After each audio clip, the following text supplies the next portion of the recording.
Scripture this morning is from the 8th chapter of John.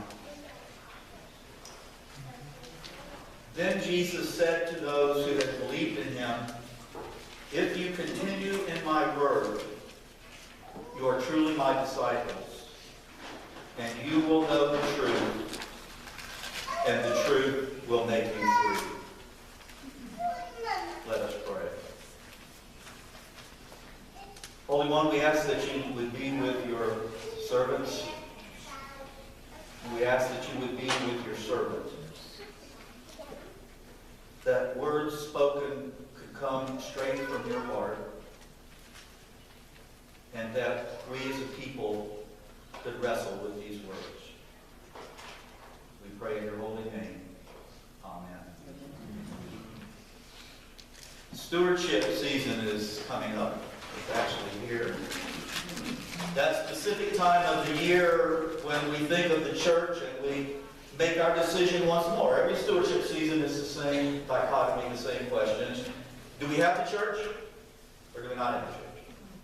That's what's at stake during stewardship season. This ushers in some honest questioning, some honest contemplation. Is this church important to you? Why is this church important to you? We will have a couple of speakers on that question, lay people. There will be 2 sermons as a way of stirring our thoughts about what we will give to this church to support its ministry. It also just happens that this is the time of the year that we prepare for an election. One reason that we are thankful for Christ Church is to be able to have a place from which to speak the truth. Truth. Here's what Jesus said. "And you will know the truth, and the truth will make you free." Now, there are different categories, let us call them, of truth. There is the truth of math. 2 plus 2 equals 4. There is the truth of science. E equals mc squared. There is the truth of the vitamins. I'll let you fill that one in. I don't want to get in trouble with anybody. And then there is the larger truth, the one with a capital T, that we all live by, whether we know it or not, whether we acknowledge it or not.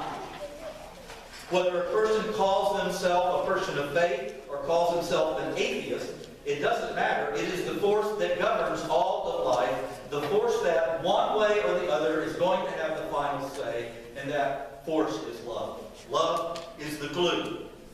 Love is the glue that holds everything together and the thing that we and all people are made for. That's the truth that Jesus speaks of in this scripture. This truth alone is what drives the universe, and alone will be what makes us free. That is, makes us in the image of God, make us who we are meant to be, emissaries of love. There's one other thing about this truth. In a world of woe and suffering, in a world where this truth, this love, strives to bless the whole, the entire world, this love, this truth requires vessels. It requires instruments. It requires bodies. It requires lives. It requires voices to proclaim this truth, to live this truth, to love this love. You will know the truth, he says. And how does the world know the truth? The world knows it when this truth is spoken, when this love is lived, and when all is proclaimed out of the world. There is a scripture that has always been crucial to me in my ministry. We usually hear it during Lent. Jesus is entering Jerusalem, and his followers are, with loud voices, proclaiming his coming, proclaiming the truth of his love, and the powers and the authorities of the day call out to Jesus, "Tell your followers to be quiet." And Jesus says, "I tell you, if these were silent, the very stones would cry out." And it has been a mantra of my ministry that no stone is ever going to do my job. This work of speaking the truth to everyone, including speaking truth to power, is a sacred trust to me. It is part of my ordination vow. I can do no other. And today, I seek to be faithful to that trust. It's tricky. It's really tricky. I'm called to be both your pastor and God's prophet, God's microphone, as Archbishop Romero said. I hope you will believe me when I tell you that I love everyone in this congregation and that it pains me deeply to upset anyone. But I want to tell you that I never got the message from the Spirit. Don't worry about it. Ministry, the piece of cake. Everyone will approve of everything you say. It never got to me. Here's the final word before I strive to speak truth as I have discerned it. I have said this to you before, and I will say it over and over until everyone believes it. I have never in my ministry ever preached a partisan political sermon. Ever. During the Obama administration, I never had one Republican pound on my desk on a Monday morning. They were all Democrats. I am not a Democrat. I am not a Republican. I am not an independent. I am a Jesusite. Period. Here's the truth.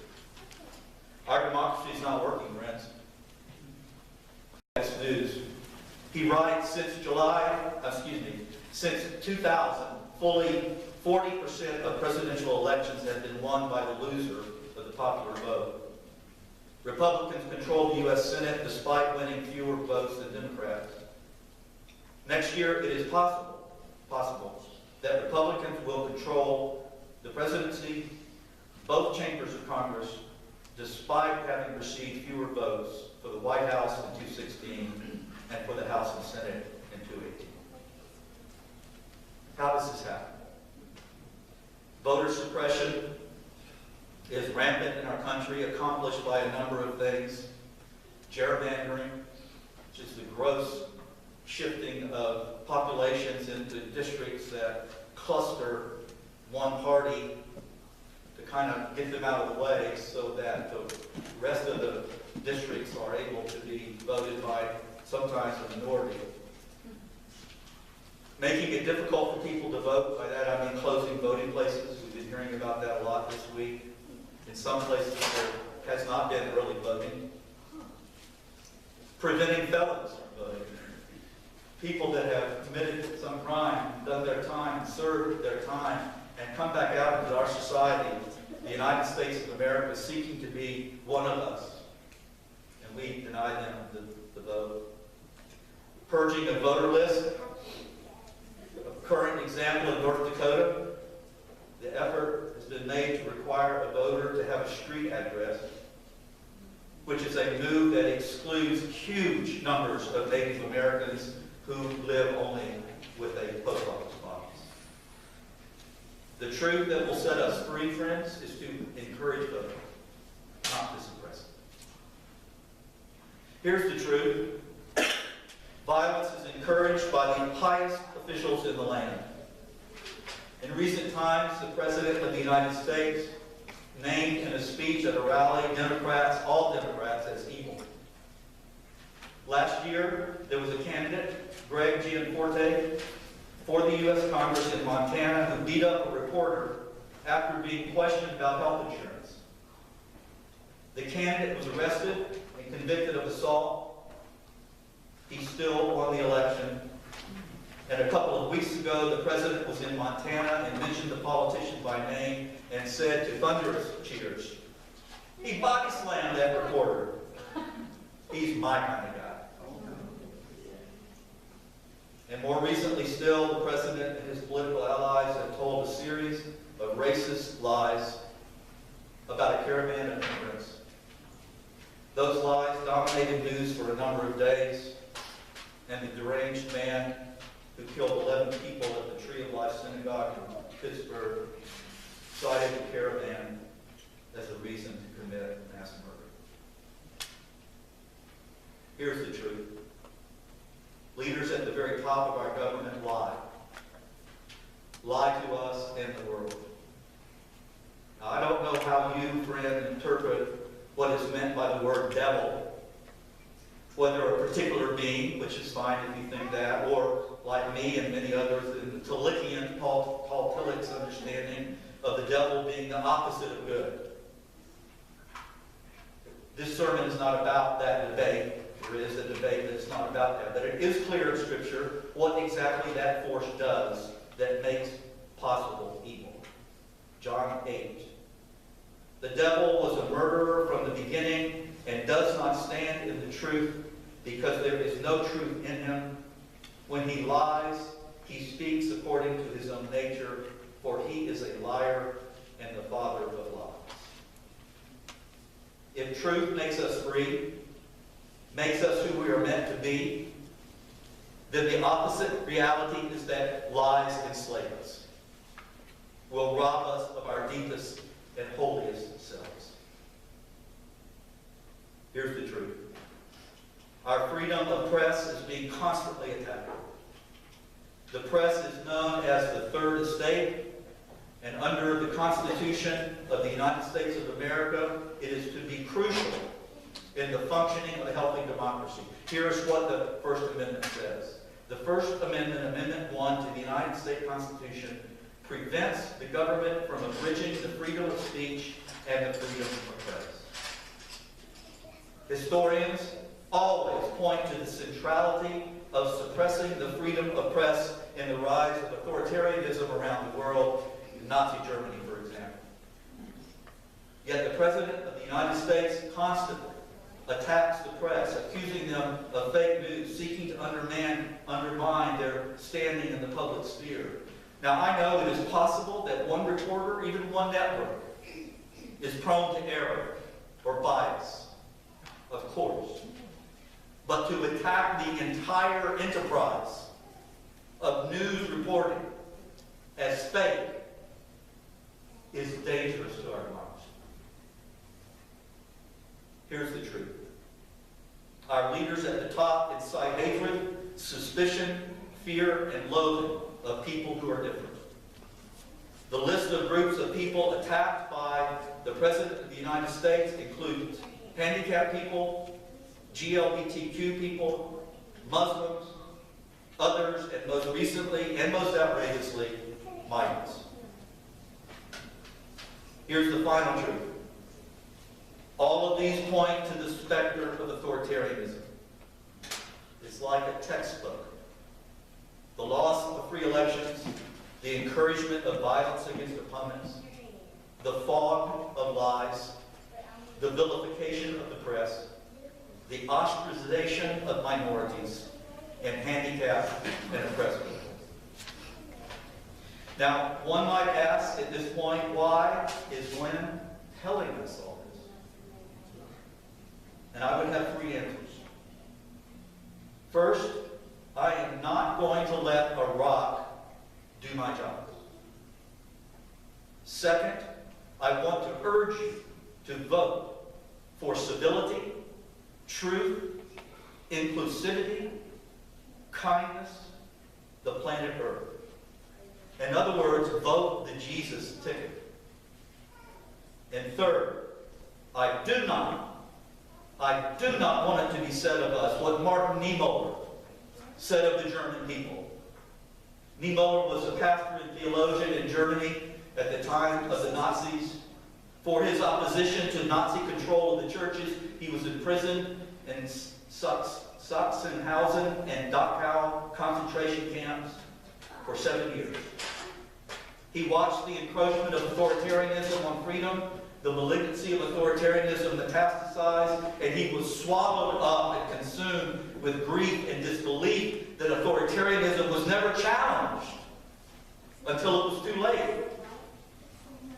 He survived the death camp and later wrote a poem, and this poem is why I have preached this sermon. First they came for the socialists, and I did not speak out because I was not a socialist. Then they came for the trade unionists, and I did not speak out because I was not a trade unionist. Then they came for the Jews, and I did not speak out because I was not a Jew. And then they came for me, and there was no one left to speak at all. Is this hyperbole? I stand here open to your judgment. Any of you, all of you, if you think that's what I'm doing, then I respect your opinion and want to talk to you about it. That is something each one of us must decide about these words that I've spoken. But we won't decide it unless it is talked about. At coffee, I will be at the large table in the fellowship hall. I welcome your feedback, whatever it is, even if it's a fist pounding on the table. But this is important. For I know this. The truth will set us free, friends, only if it is spoken. And on this day, I have done my best.